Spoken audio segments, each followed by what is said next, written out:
Iran के attack करने की वजह बहुत कॉम्प्लेक्स है। अच्छा। क्योंकि स्विट्जरलैंड में जो फॉरेन मिनिस्टर है ईरान की, उन्होंने पाकिस्तान के वज़ीर से मुलाकात की है। अच्छा। और ये बिल्कुल इत्तेफाक नहीं हो सकता कि दोनों चीज़ें एक ही टाइम पे हुई हैं। सही। और इस तरह तो इंडिया के फॉरेन मिनिस्टर जयशंकर साहब भी ईरान के प्रेसिडेंट से मुलाकात की है, उसके बाद ये सिस्टम हुआ, तो क्या समझ सकते हैं कि इसमें इंडिया इन्वॉल्व था? कश्मीर में क्या हो रहा है, फ़लस्तीन में क्या हो रहा है, लेकिन हमारे अपने बलूचिस्तान में अंकल जी क्या हो रहा है? जैसे आपने कश्मीर की बात की, हम इंडिया की बात करें तो वो डेवलपमेंट, वहाँ के मुसलमान अब ये कह रहे हैं कि शुक्र है हम नहीं पाकिस्तान गए, नहीं तो आज हम भी कटोरा लेके फिर रहे थे, जैसी वो हालत है। वो कह रहे हैं कि हम वहाँ पे खुश हैं।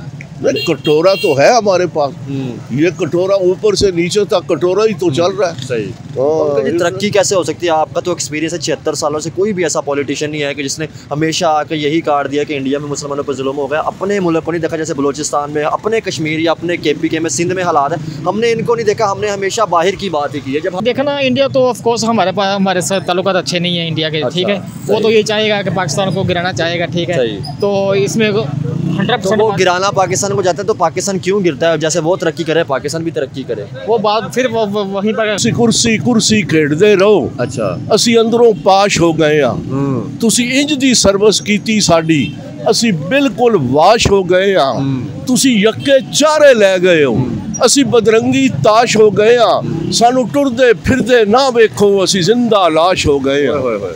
अच्छा, कुर्सी क्या कहती है? अच्छा, मेरा ना है कुर्सी लोको, मेरे अजब हुलारे, मैनू हासिल करके बन गए अरबा पत्ती सारे, जेड़ा मैथों दूर होवे ओ लगदा नहीं किनारे, कई सूली उत्ते टंगे मैं, कई जेलां दे विच मारे। वहाँ पर हुकूमत सेटअप हुई है तालिबान की, उनको कोई ना कोई नया एजेंडा चाहिए। लेकिन वो भी तो ये कहते हैं ना कि हमने एयर बेसिस दिए थे, हमारे ही जनरलों ने कहा था कि एयर बेसिस है, कहीं ना कहीं फिर गलती हमारी भी थी। बिल्कुल ऐसे है। हमारे जो मुशर्रफ साहब से, उनके अलावा बाद में इन्होंने बहुत सी गलतियाँ की है, लेकिन सबसे पहले जो भी बात होगी वो नेशनल इंटरेस्ट की बात होगी। अगर कोई भी चीज़ नेशनल इंटरेस्ट के खिलाफ जाएगी तो स्टेट उसको कभी प्रमोट नहीं होने देगा, उसको दबा देगा, चाहे जो मर्जी स्टेट हो। क्या समझते तल्लुका तो तब तक नहीं, आज तक भी हमारे किसी फॉरेन मिनिस्टर की बात की जाए या किसी हमारे प्राइम मिनिस्टर की बात की जाए, उसने अफगानिस्तान के अंदर विजिट नहीं किया, ठीक है ना, अब जो चल रहा है, तो क्या नहीं लगता आपको, नहीं लगता कि पहले विजिट करना चाहिए था, तल्लुका शायद अच्छे हो जाते? हाँ जी बिल्कुल, ये आपने बहुत अच्छी बात हाईलाइट की है। अगर हमारे मैं तो उस वक्त तो हमें दुख हो रहा था कि हमारा बाजू कट गया, ये मैं तो कहता हूँ, मैं सलाम करता हूँ। बांग्लादेश को देख लो, अफगानिस्तान को देख लो, 30 साल जंग में रहने के बावजूद उनकी हालत क्या है। आपका जनाब 5 रुपया और उनका 1 रुपया। बांग्लादेश को देख लो, वो भी माशाल्लाह 2 टके का कहते थे और आज उनका 2 टके, हम आज उनके टके कहाँ पहुँच गए हैं। इनका यही हाल होना है, बिल्कुल यही हाल होना है। यकीन जानिए नाउमीदी गुनाह है, लेकिन हम नाउमीद हो चुके हैं। अस्सलाम वालेकुम। वालेकुम सलाम। सर आपका नाम? इमरान अली। क्या करते हैं इमरान साहब आप? मैं जॉब करता हूँ। जॉब करते हैं। इमरान साहब आज का जो हमारा टॉपिक है, आपने सुना होगा कि ईरान ने जैसे हमला किया पाकिस्तान के ऊपर प्रॉपर मिसाइल के साथ, बलूचिस्तान के अंदर 2 से ज़्यादा बच्चों की जो है मौत हो गई है। क्या समझते हैं यार, किसी भी तरफ हमारा बॉर्डर सेफ नहीं। अगर इंडिया की तरफ देखा जाए, अफगानिस्तान तालिबान के साथ मसले चल रहे हैं, ईरान के साथ अब मसले स्टार्ट हो गए। क्या समझते हैं, क्या इस तरह तरक्की कर सकते हैं हम, या नेबर के साथ जब तक ताल्लुकात नहीं अच्छे होंगे? जी जी बिल्कुल, इस तरह तरक्की नहीं कर सकते हम। अच्छा। जब तक कोई हुकूमत ठीक ना हो। ठीक हो गया। ठीक है, अब देखिए हुकूमत का आपस में चल रहा है इशू, इलेक्शन की तैयारियों में कोई इधर भागा है, कोई इधर भागा है। ठीक है, जैसे कोई एक पर डिपेंड नहीं हम कर सकते। ठीक है, अब जैसे हुकूमत बनेगी ना तो फिर ये हालात बेहतर हो सकते हैं। क्या समझते हैं पाकिस्तान के साथ क्यों इशू है? अगर देखा जाए, ईरान इंडिया के बड़े अच्छे ताल्लुकात है, अफगानिस्तान के ईरान के बड़े अच्छे ताल्लुकात है, ठीक है ना। सिर्फ पाकिस्तान की बात की जाए तो हर मुल्क पाकिस्तान के ऊपर अटैक कर रहा होता है। क्या इसमें हमारी अपनी गलतियाँ हैं या क्या वजह है? जी ऑफ कोर्स इसमें हमारी अपनी गलती है। हमारी जो हुकूमत है ना, उसकी भी अपनी गलती है। ठीक है, ताल्लुकात अच्छे नहीं कर पा रहे हैं। ठीक है, कोई एक पर डिपेंड नहीं करता है, एक बंदे पर डिपेंड नहीं करता मुल्क, किसी एक बंदे पर डिपेंड करता हो। क्या समझते हैं जो ईरान ने जो अटैक किया, क्या इसके अंदर इंडिया इन्वॉल्व है? क्योंकि उनके जयशंकर जो फॉरेन मिनिस्टर है वो ईरान गए थे, उनके प्रेसिडेंट से मिले हैं। उसके बाद ये हम तो ये कह रहे हैं कि इसके अंदर इंडिया इन्वॉल्व हो सकता है, लेकिन वो कहता है कि हमने टेररिस्ट पे अटैक किया था जो शायद हमारे आके इंटरफेयर कर सकते हैं हमारे मुल्क के अंदर। तो क्या समझते हैं आप? जी देखना इंडिया तो ऑफ कोर्स हमारे साथ ताल्लुकात अच्छे नहीं है इंडिया के। ठीक है, वो तो ये चाहेगा कि पाकिस्तान को गिराना चाहेगा। ठीक है, तो इसमें 100% वो गिराना पाकिस्तान को जाता है, तो पाकिस्तान क्यों गिरता है? जैसे वो तरक्की करे, पाकिस्तान भी तरक्की करे, वो बात फिर वहीं पर ख़त्म हो जाती है कि जब तक हुकूमत सेटल ना होगी तब तक हमारा पाकिस्तान तरक्की नहीं कर सकता। जैसे अब इलेक्शन हो जाएंगे तो आप दुआ करें कि इंशाअल्लाह कोई अच्छा वज़ीर आज़म आए, जैसे नवाज शरीफ है। ठीक है, वही पाकिस्तान का हालात बेहतर कर सकता है। चले, बहुत शुक्रिया। अस्सलाम वालेकुम अंकल, कैसे हैं जी? जी बिल्कुल ठीक। अंकल जी, ईरान ने ना पाकिस्तान के ऊपर, बलूचिस्तान के ऊपर अटैक किया है, क्या समझते हैं किसी भी तरफ मुल्क सेफ़ नहीं है? अफ़गानिस्तान से देखा जाए तो तालिबान के साथ मसले चल रहे हैं, इंडिया के साथ मसले चल रहे हैं, अब तो ईरान ने अटैक किया, 2 से ज़्यादा बच्चों की मौत हो गई है। तो क्या समझते हैं इस तरह मुल्क तरक्की कर सकते हैं हमारा, जब तक नेबर के साथ, हमसायों के साथ ताल्लुकात नहीं अच्छे होंगे? अब आप ये जो बात कर रहे हैं हमले वाली, ये तो होना ही है। जब इतने कमज़ोर हम हो चुके हैं, अंदर से टूट फूट गए, आपस की लड़ाइयाँ, आपस की रस्साकशी, ये सारा और चक्कर सारा माल का है। प्यारे आका सल्लल्लाहु अलैहि वसल्लम ने फरमाया था कि मेरी उम्मत का फितना माल होगा, आपके सामने ही है। मैं एक पंजाबी का शायर हूँ। अच्छा। चक्कर कुर्सी का है। अच्छा। हाँ, मैंने लिखा था, मैं कहा तुसी कुर्सी कुर्सी खेड़दे रहो, अच्छा, असी अंदरों पाश हो गए हाँ, तुसी इंज दी सर्विस कीती साडी, असी बिल्कुल वाश हो गए हाँ, तुसी यक्के चारे ले गए हो, असी बदरंगी ताश हो गए हाँ, सानू टुरदे फिरदे ना वेखो, असी जिंदा लाश हो गए हाँ। अच्छा, कुर्सी क्या कहती है? अच्छा, मेरा ना है कुर्सी लोको, मेरे अजब हुलारे, मैनू हासिल करके बन गए अरबा पत्ती सारे, जेड़ा मैथों दूर होवे ओ लगदा नहीं किनारे, कई सूली उत्ते टंगे मैं, कई जेलां दे विच मारे। बड़ा अच्छा शेयर किया और वाकई हमारी ये हालत हो चुकी। क्या समझते हैं अंकल जी, अभी इंडिया का जो फॉरेन मिनिस्टर है जयशंकर साहब, वो ईरान के प्रेसिडेंट से मिले, तो हमारे ये कह रहे हैं कि जो इसमें जो ईरान ने जो हमला किया, अटैक किया, उसके अंदर इंडिया लोग, क्या आपको लगता है कि इन्वॉल्व था या हमारी अपनी कोई गलती है? क्योंकि वो कह रहे हैं कि हमने टेररिस्ट पे अटैक किया जो बलूचिस्तान के। हम टूट फूट गए हैं ना, जब बंदा टूट फूट जाता है ना, तो फिर इसी तरह ही होता है। सही। फिर ऊपर वाले आते हैं, वो जब बंदा पावर में होता है तो किसकी जरूरत है कोई हमला करे? सही। खालिद बिन वलीद से पूछा था कि तुम हर दफा कमांडर बन के आते हो, तुम्हें मौत से डर नहीं लगता? सही। उसने कहा था, खुदा की कसम एक मुसलमान मौत से यूं खेलता है जैसे पहली रात दूल्हा अपनी दुल्हन से खेलता है। हम अंदर से टूट गए हैं, वरना मुसलमानों का नाम लेके हर चीज कांपती थी। अच्छा। बैतुल मक़दस के साथ क्या हो रहा है, कश्मीर में क्या हो रहा है, फ़लस्तीन में क्या हो रहा है, लेकिन हमारे अपने बलूचिस्तान में अंकल जी क्या हो रहा है? जैसे आपने कश्मीर की बात की, हम इंडिया की बात करें तो वो डेवलपमेंट, वहाँ के मुसलमान अब ये कह रहे हैं कि शुक्र है हमने पाकिस्तान गए, नहीं तो आज हम भी कटोरा लेके फिर रहे थे, जैसी वो हालत है। वो कह रहे हैं कि हम वहाँ पे खुश हैं। नहीं, कटोरा तो है हमारे पास, ये कटोरा ऊपर से नीचे तक कटोरा ही तो चल रहा है। सही। तरक्की कैसे हो सकती है? आपका तो एक्सपीरियंस है 76 सालों से, कोई भी ऐसा पॉलिटिशियन नहीं है कि जिसने हमेशा आकर यही काट दिया कि इंडिया में मुसलमानों पर जुल्म हो गया। अपने मुल्क को नहीं देखा, जैसे बलूचिस्तान में, अपने कश्मीर या अपने KPK में, सिंध में हालात है, हमने इनको नहीं देखा। हमने हमेशा बाहर की बात ही की है। जब हम मजबूत, जैसे आपने कहा अंदर से टूट चुके, जब तक हम खुद मजबूत अंदर से नहीं होंगे, कैसे फिर मुकाबला करेंगे? आप तरक्की के बारे में पूछ रहे हैं, पहले मुझे ये आप ही बता दें कि 1947 में हमने अल्लाह ताला से क्या वादा किया था? हमने कहा इस्लामी मुल्क बनाया, हमें आज़ाद कर दे मेरे अल्लाह, हम इस धरती पे सिर्फ तेरा और तेरे नबी का नाम बुलाएंगे। अब हम अल्लाह से किया हुआ वादा हमने छोड़ दिया है। अल्लाह कहता है ठीक है चलो। हम तो वैसे यकीन जानिए, ये जो निज़ाम चल रहा है आज, जमहूरी निज़ाम चल रहा है, ये निज़ाम कोई हमारे हक के लिए बना है? ये बनाने वालों ने हमें क्रश करने के लिए बनाया। कहाँ पे लिखा हुआ है कि एक तरफ 52 यानी 52 चोर, चक्के, डाकू, कातल और बदमाश हो, और दूसरी तरफ इकामन शरीफ आदमी हो, हाजी, नमाजी, और जनाब वो 52 वालों को आप इक़्तिदार दे दें? इस्लाम तो मना करता है इस बात से। तो बात यह है कि हम असल रास्ते से हट गए हैं। अल्लाह पाक कुरान पाक में फरमाता है, वमन लम याकुम बिमा अंज़लल्लाहु फौलाइका हुमुल काफिरून ज़ालिमून मुनाफिकून। अगर तुमने मेरे किए हुए जो कानून है और ज़ाब्ता है और मेरी सुन्नत है उसके मुताबिक फैसले न किए, तुम काफिर भी हो, जालिम भी हो, मुनाफिक भी हो। ये सारी डिग्री आज हम पे फिट हो रही है। मुझे ये बताएं फिर, अगर बात की जाए इंडिया से हम अलहदा हुए थे, बांग्लादेश हमारे से अलहदा हुआ था, उन्होंने फिर कैसे तरक्की कर ली है? बांग्लादेश, मैं तो उस वक्त तो हमें दुख हो रहा था कि हमारा बाजू कट गया। ये मैं तो कहता हूँ, मैं सलाम करता हूँ। बांग्लादेश को देख लो, अफगानिस्तान को देख लो, 30 साल जंग में रहने के बावजूद उनकी हालत क्या है? आपका जनाब 5 रुपया और उनका 1 रुपया। बांग्लादेश को देख लो, वो भी माशाल्लाह 2 टके का कहते थे और आज उनका 2 टके। हम आज उनके टके कहाँ पहुँच गए हैं? इनका यही हाल होना है, बिल्कुल यही हाल होना है। यकीन जानिए नाउमीदी गुनाह है, लेकिन हम नाउमीद हो चुके हैं। अंकल क्या देखते हैं, जब पार्टीशन जब हुई थी, इस्लाम के ऊपर बनाने की बात की थी कि 2 एक निज़ाम थे, कि एक मुसलमान थे, क्योंकि 2 कौमी नज़रिए पे बना था। तो क्या समझते हैं कि एक तरफ जो है अंकल जी इंडिया जो है तरक्की पे तरक्की करता जा रहा है और हम पीछे से पीछे, क्योंकि सिस्टम तो एक ही था ना, सब कॉन्टिनेंट से हम अलहदा हुए थे। मुसलमान की तरक्की सिर्फ अल्लाह के बताए हुए रास्तों पे है, सीधी सी बात है। जब आप उस रास्ते से, अल्लाह ताला कहता है यहूद व नसारा तुम्हारे दोस्त नहीं हो सकते, जो इनको दोस्त अपना कहेगा वो इन्हीं में से होगा। दोस्त से मुराद ये नहीं कि आप उनसे तिजारत ना करें, तिजारत करें, लेन देन करें, लेकिन ये क्या तरीका है कि जो वो ऑर्डर कर दें।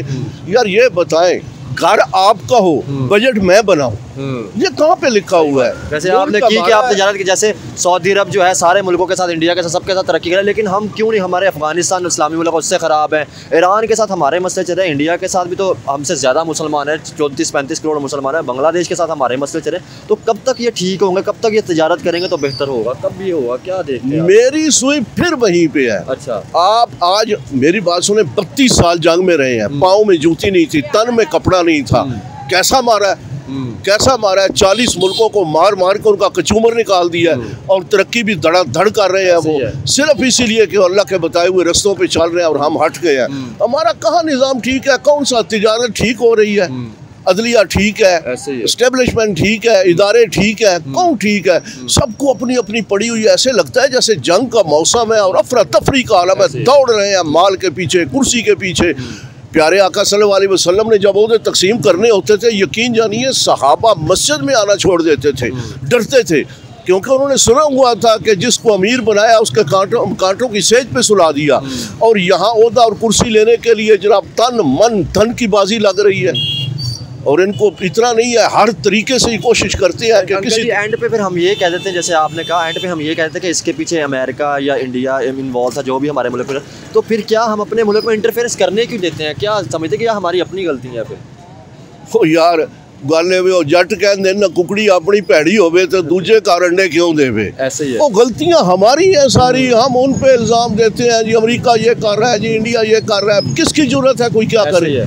हम अपनी अपना रास्ता ठीक करें ना, सिराते मुस्तकीम पे चलें। ऐसे ही है, हमारा अपना रास्ता कोई नहीं है बिल्कुल, हम यारो मददगार अपना आवारा हुए हुए हैं, कोई पूछने वाला नहीं। समझते हैं आप तो माशाल्लाह शायर हैं। अभी जैसे 71 के अंदर बांग्लादेश अलहदा हुआ, अब जैसे हमारे बलूचिस्तान के साथ इशू चल रहे हैं, ठीक है, बलूची वो वहाँ पे आए थे इस्लामाबाद के अंदर प्रोटेस्ट करने के लिए, मिसिंग पर्सन, जैसे उनके साथ रियासत ने क्या समझते हैं कि हम अपनी गलतियों पे मतलब अपने मुल्क को नहीं संभाल पा रहे, इस तरह तो फिर वो बागी होकर फिर हम कहते हैं कि इसके इंडिया रहा इन्वॉल्व है। भाई जितना जोर हम कोशिश कर रहे हैं कुर्सी और दौलत के लिए और ओहदे के लिए और माल कमाने के लिए, ये जो करोड़ों लगाते हैं ये आपकी और हमारी खिदमत के लिए लगा रहे हैं, ये डबल ट्रबल करने के लिए लगाते हैं। जनाब 10 करोड़ लगा लो, 50 करोड़ कमा लो। मैं तो ये कहा करता हूँ कि जिस मुल्क पे 75 करोड़ डॉलर कर्जा हो और 100 अरब डॉलर बाहर पड़ा हुआ हो, लाख लानत है यार, कोई लाने वाला नहीं, कोई सोचता नहीं है, कोई इदारा, कोई निज़ाम उन्हें हाथ डालने वाला नहीं है। मेरा तो ख्याल है बिल्कुल डालने वाला नहीं है। जब भी कोई हाथ डालता है तो इदारा खुद थर थर कांपने लग जाता है। ये इस तरह नहीं निज़ाम चलेगा जी, बिल्कुल नहीं चलेगा। ये ख़राब हो रहा है और दिन ब दिन ख़राब हो रहा है। हम यकीन जानिए मायूस हो चुके हैं। अब नाउमीदी गुनाह ना होती ना, ये कुफर ना होती, हम पूरे नाउमीद हो चुके हैं। अल्लाह ही है को ऊपर से अबाबीलें भेजे और इन हाथियों पे को पत्थर बरसाए और इनको अल्लाह ताला गर्क करे, जिन्होंने दोनों हाथों से मुल्क को लूटा है और जनाब ऐश की ज़िंदगी गुजार रहे हैं। यहाँ आते हैं जनाब, इलेक्शन लड़ा, आला ओहदे लिए, माल कमाया, फिर बाहर चला गया और अवाम को फ़लस्तीन और कश्मीर के पीछे लगा के लॉलीपॉप दे बस बस बस बस। आप दुआ करें जी, अल्लाह ताला हमें असल रास्ते पे चलने की तौफीक अता फरमाए। यकीन जानिए ये दुनिया का कुफर तो चीज़ ही कोई नहीं। आज 60-62 इस्लामी मुल्क हैं और क्या हो रहा है, और सारे हुक्मरान जो लस्सी पी के सोए हुए हैं। अवाम तड़प रही है कि ये हो रहा है, वो हो रहा है। हम जब खबरें सुनते हैं हमारा दिल करता है कि यार जहाज पे जाए, मुसलमानों की इमदाद करे। है कोई बोला? अपने हमारे हालात फलस्तीन में आग बरस रही है, कोई 60-62 मुल्कों में से किसी हुक्मरान की जरूरत नहीं हुई कोई बोले। लेकिन अंकल जी हमारे अपने हालात ठीक नहीं है तो कैसे हम कर सकते हैं ना, हमने टेक्नोलॉजी पे काम किया। वो मैंने इसी अनारकली में खड़े हो के ना एक शेर पढ़ा था, जाती दफ़ा वो फिर सुना देता हूँ कि कर कर के अपने ज़मीरा के सौदे ले ले के कर्जे वतन बेच गए नहीं। कर कर के अपने ज़मीरा दे सौदे ले ले के कर्जे वतन बेच गए नहीं। चप्पा चप्पा रख के मांदा गिरवी दियाँ भैणा दे बदन बेच गए नहीं। और डॉलरां दे भुखे ते दुनिया दे कुत्ते फल पक गया ते चमन बेच गए नहीं। और बेईमाना दा केड़ा ईमान है, अमजद कबर बेच गए नहीं, कफन बेच गए नहीं।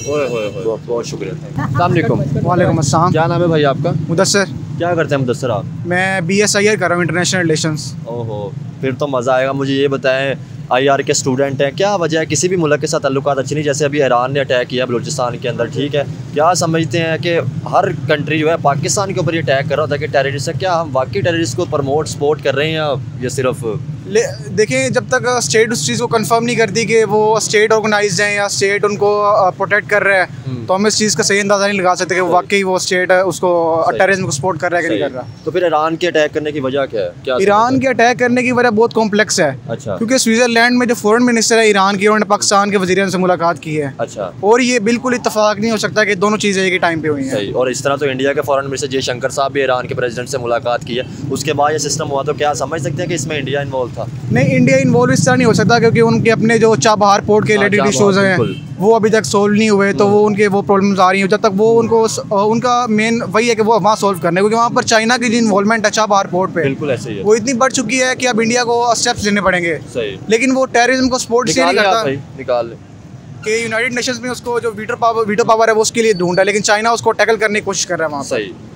क्या समझते हैं पाकिस्तान देखा जाए तो तीनों बॉर्डर जो है अफगानिस्तान की तरफ तालिबान के साथ इशू चल रहे हैं, इंडिया के साथ चल रहे हैं, ईरान के साथ भी अब स्टार्ट हो गए हैं। क्या नेबर कोई भी मुल्क देखें, जब तक वो अपने नेबर कंट्री के साथ अच्छे तल्लुकात नहीं तरक्की नहीं करता, तो क्या ये वजह हो सकती है जो आज हमारा मुल्क क्राइसिस में जा रहा है? देखें, जो अफगानिस्तान के साथ हमारे ताल्लुकात हैं उनकी वजह ये है ड्यूरेंट लाइन का मसला है। बिल्कुल ऐसा ही है। वो कहते हैं कि ड्यूरेंट लाइन जो पेशावर है और जो पठान है ये हमारे हैं, हमारा हिस्सा है। देखिए, उन्होंने जो अपनी वहाँ पर आज़ादी हासिल की है वो इसी बेस पे की थी कि हम इस्लाम के लिए वहाँ जिहाद कर रहे हैं। सही। तो उन्हें कोई ना कोई नया एजेंडा चाहिए जिसके तहत वो अपनी वहाँ कुछ। लेकिन अभी देखें ना, जैसे हमने अफगानी जो मुहाजिर थे जैसे उनको निकाला है, तो ये भी कहीं ना कहीं इशू बनता है। लेकिन देखिए, इशू इसलिए नहीं बनता क्योंकि वहाँ पर एक प्रॉपर गवर्नमेंट उनके हिसाब से, अफगानी सिटीजन्स के हिसाब से सेटअप हो चुकी हुई है। अच्छा। इसलिए वो इशू नहीं रहा कि अब उनको दोबारा स्टेट उनको दोबारा शेल्टर प्रोवाइड कर सके। यार देखें, जो 40-40 साल से रह रहे थे, ठीक है, एक तरफ हमारी स्टेट ने उनको जगह दी और अब हम एकदम से उनको निकाल रहे हैं कि एकदम से वो चले जाएं, जिनके बिजनेस यहाँ पे है, जो यहाँ बड़े ही यहाँ पे हुए हैं। तो वो देखिए, मसला ये है कि वो लोग हमारी ट्रीटी हुई थी।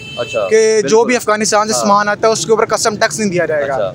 और ये हमारी मार्केट को बहुत कम कर रहा था, क्योंकि पाकिस्तानी शहरी जो रह रहे हैं उनको कस्टम टैक्स पे करना पड़ता था चीज़ों के ऊपर, और जो ये अफगानी आए थे अफगानिस्तान से हिजरत करके उनको टैक्स पे नहीं करना पड़ता था। तो ये वन साइड बिजनेस हो जाएगा, तो हमारे पाकिस्तानियों को इसके अंदर नुकसान हो रहा है। स्टेट के लिए उसके अपने इंटरेस्ट सबसे पहले आते हैं, नेशनल इंटरेस्ट सबसे पहले होते हैं। अच्छा। तो उस चीज़ को देखना स्टेट के लिए ज़रूरी होता है। IR के एज अ स्टूडेंट क्या समझते हैं, कैसे तल्लुकात बेहतर हो सकते हैं, चाहे वो इंडिया हो, चाहे वो अफगानिस्तान हो, चाहे वो ईरान हो? क्योंकि देखें, ईरान से भी हम तिजारत कर सकते हैं, इंडिया एक बहुत बड़ी मंडी है, अफगानिस्तान के साथ तिजारत कर सकते हैं। जब तक हमारे तल्लुकात, क्या समझते हैं कैसे, पहले तो ये बताएं, बेहतर हो सकते हैं? देखिए, सबसे पहले अफगानिस्तान की तरफ आते हैं। अच्छा। अफगानिस्तान को एक सी की नीड है।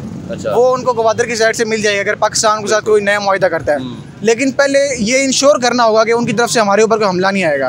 और ये बहुत कॉम्प्लेक्स है उनकी तरफ से, क्योंकि उनको एक जो वहाँ पर हुकूमत सेटअप हुई है तालिबान की, उनको कोई ना कोई नया एजेंडा चाहिए। लेकिन वो भी तो ये कहते हैं ना कि हमने एयर बेसिस दिए थे, हमारे ही जनरलों ने कहा था कि एयर बेसिस है, कहीं ना कहीं फिर गलती हमारी भी थी। बिल्कुल ऐसे है।